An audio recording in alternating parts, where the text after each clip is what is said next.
Welcome, everyone. I am so excited that you are showing back up again for another Leaders Lounge interview today. I have Melissa Temple-Agosta, and she is in the top 10 globally of her company. I want you to know that you are listening today to an extraordinary leader who has faced all kinds of challenges, which she's going to talk a little bit about, and has moved herself into a position pretty exclusive in her company. I mean, there are a lot of leaders in your company, right, Melissa, that are men, and you stand with your business partner, you stand at the top of the company. I'm pretty excited to have you come and share your insight and your wisdom with us today. So let me bring you in.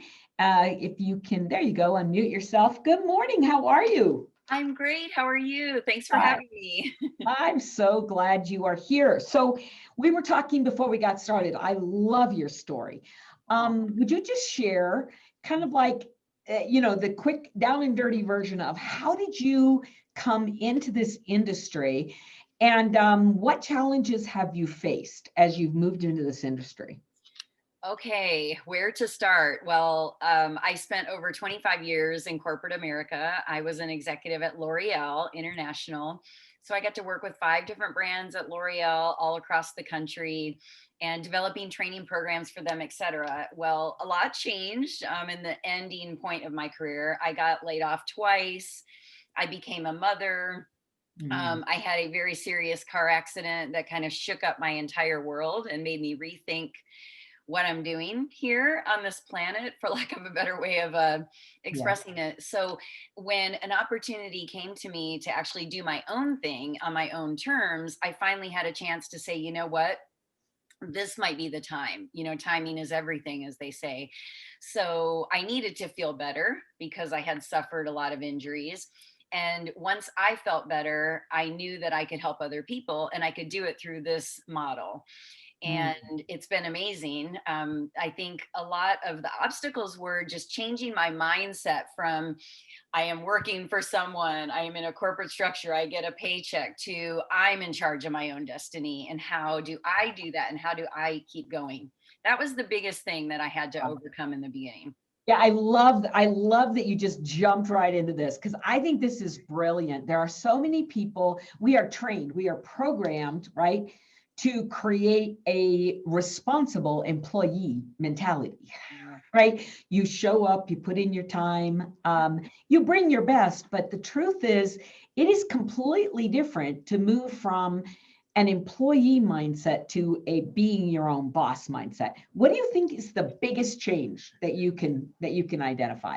I think the biggest thing is that you're responsible for your state. You wake up every day and you have to decide what it's going to be. If you're having a down day, you have to snap yourself out of it because there's no one else who's going to do it.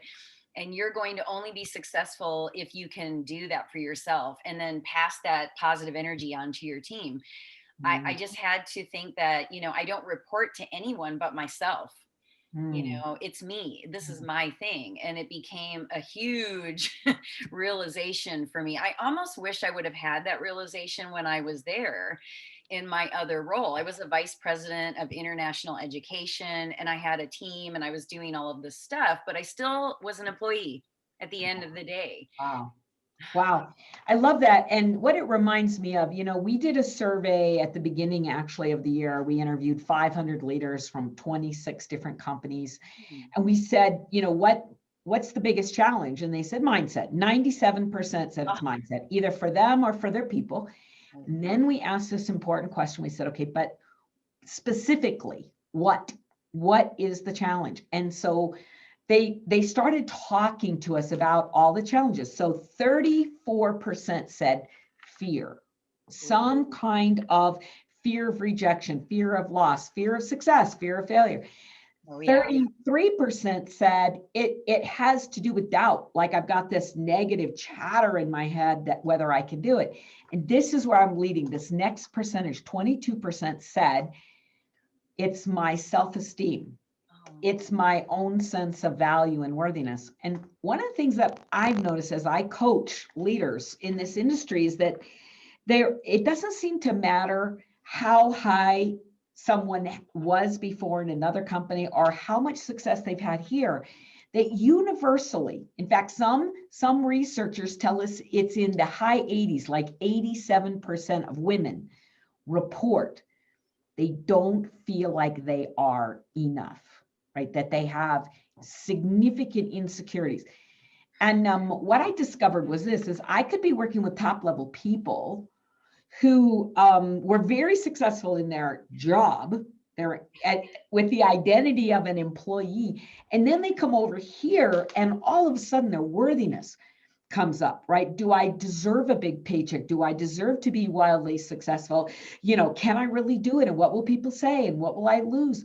It's like, it's kind of like we turn loose the crazies.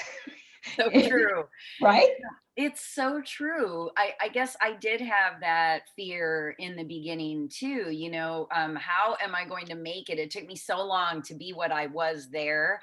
How can I accelerate that and prove that I'm good enough here? I'm working with people that have been in this network distribution model of business and people in the cannabis industry for over 10, 20, 30 years. And so here I come, new kid on the block.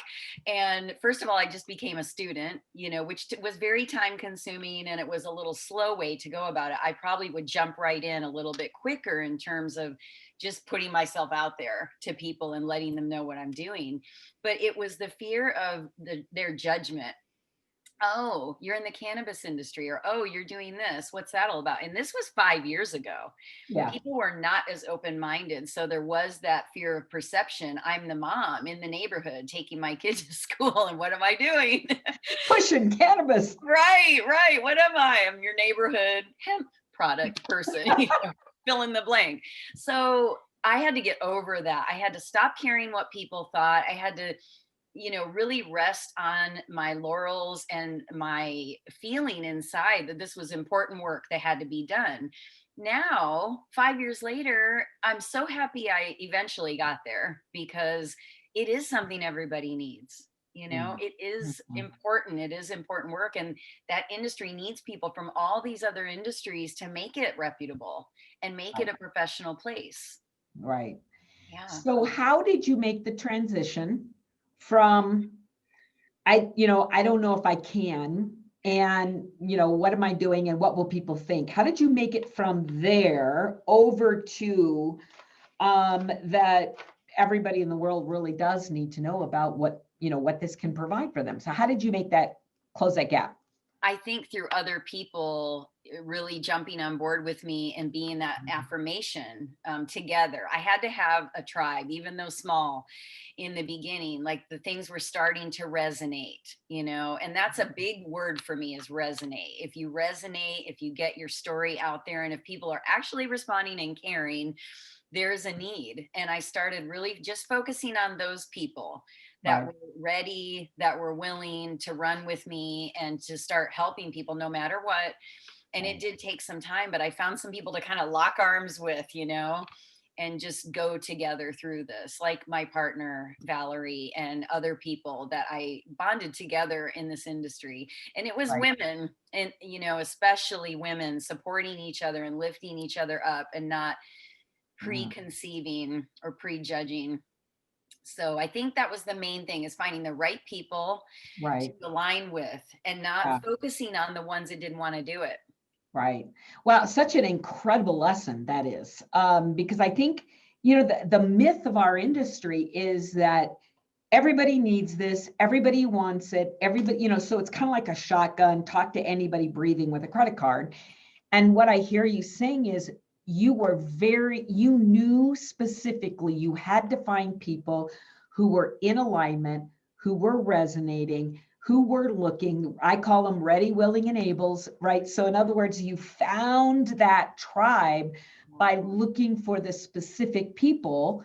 And then as you found them, it began to click up the energy, right? You're like, oh, look, here's another one, here's another one, here's another one. And as you do that, right, your confidence rises. It's empowering. It's empowering. You have to feel empowered. If it's just not feeling like that, You have to change the way you do it. I just kept trying different things. And in that process, we've now created a system that works for the new people. They don't have to go through all of that anymore.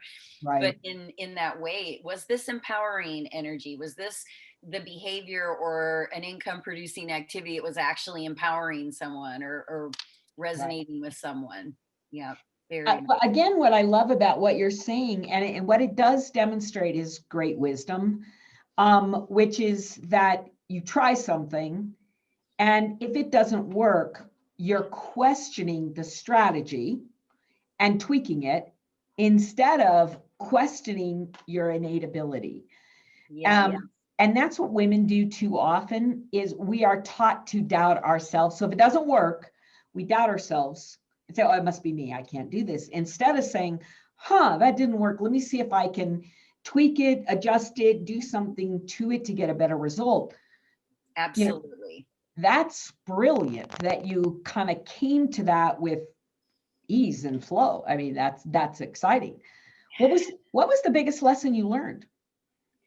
Oh my goodness. There's so many lessons. I think the biggest lesson I learned is that you need to follow a system and listen to people that have done this with success. We have our pride, especially when we come from high ranking positions at other companies. Yeah. We come in thinking, I can do this. I don't need them. I got this. And you may have this, right? In so many ways, but there is a system that was proven, that was predictable, that you could just follow and focus your energy on sharing with people and communicating and networking. I didn't do that in the beginning. I really didn't. I thought I could do this. I bring what I bring. I would not do that. And now when I train new people, I Yeah. really teach them, no matter what, follow the system. Put your own personality and your own spin on it and be you. I'm not saying not to be you, but Right. the process. Yeah. It's so key. Right. Right. And I from a neuroscience perspective, what happens is we think that if we create our own system, if we recreate the wheel, Mhm. number one, it's going to be better because we're all kind of coming from that, vantage point. But here's the second part of it is creating a new system is safer than approaching strangers. So, right, coming into the business and saying, hey, Melissa's figured this out. I'm going to do what she said. I'm just going to go out. I'm going to invite 100 people this week to come and look at this. That's scary because they were actually doing the activity that is triggering the fear center. Creating a brand new system off in a corner somewhere, right? It's safe. Oh yeah, And creating brochures, flyers, graphics, doing all of that stuff. It's important, but most of it's been done at this point in most companies that have been established. If it's brand new, I get that, but you're so right. You have to focus your time, pass off on other people, let right, them edify you, let them provide those types right, of things. You right. have to get out of your own way, right? Well, and I'm sitting here thinking it's so typical. We do attract, the industry does attract women who love to teach, love to coach, love to nurture, right? It's like we love those things. And so when we're a little bit anxious about getting into the income producing activities that are triggering us, instead we want to fall back. I see women do this all the time. Recruit one person and then you put all of your attention on training and developing and supporting. And then when that person says, yeah, no, thank you, I'm out of here. It's kind of like, what happened? Oh, what do you have left? Right. So I love that. I love that advice that you're giving that says, hey, follow in the footsteps. And my coach used to say to me, when you reach the lower levels of upper leadership, so when you're stepping into the top quarter of your company's leadership levels, that's the point at which you can go create your own system. And It until totally then, makes sense. yeah, until then, borrow the systems of others. Find the energy that's in good alignment, like you said, bring your own personality. But that is not the time to be creating something new. And I think that's brilliant advice. Tell me about your own mindset work. What do you do every day? You said you have to wake up and make a choice. So what do you do every single day to make sure your mindset is in alignment? I'm really protective of my time and my routine for the first few hours of the day. I tell all new people that it's my time to do the work on me. And I suggest they do the same. Maybe it's at night for them, whatever the time is, block it out. So I'll get up and I'll make my healthy shake and I'll drink my greens and have my coffee and review the day before and think about my plan. Do my own networking in the morning, do my own outreaches because I still do the daily behaviors that everybody who's new does. And once I have that done, then I can focus some energy on somebody else. If I have to rush that, I feel like I'm doing them a disservice because I cut out my own mental energy. So if I wake up kind of in a funk, I have that time. It's not that I'm not productive, but I'm not visible to them yet because I'm in my own process. Right. That's important for me. That's just the way that I handle it. Every successful person I've ever met has a rhythm, a success pattern, a habit, a ritual, right? That is basically focused on first how to start your day and usually how to end your day. That those are like the two really big critical time frames that allow you to do that. Brilliant. Very important. If I don't have that time, I can get by, of course, but it should be more infrequent than frequent. And I find that I'm more productive. Sometimes people say, well, what if somebody wants to speak to you in the morning? Of course, I'm going to be there for them. We work with people all over the world. You have to be flexible, but you do have to stick to your guns. Right. To be even more successful. It's opened up things for me and working in a different time frame than I used to, which was just 24/7, always available. Yeah. Yeah.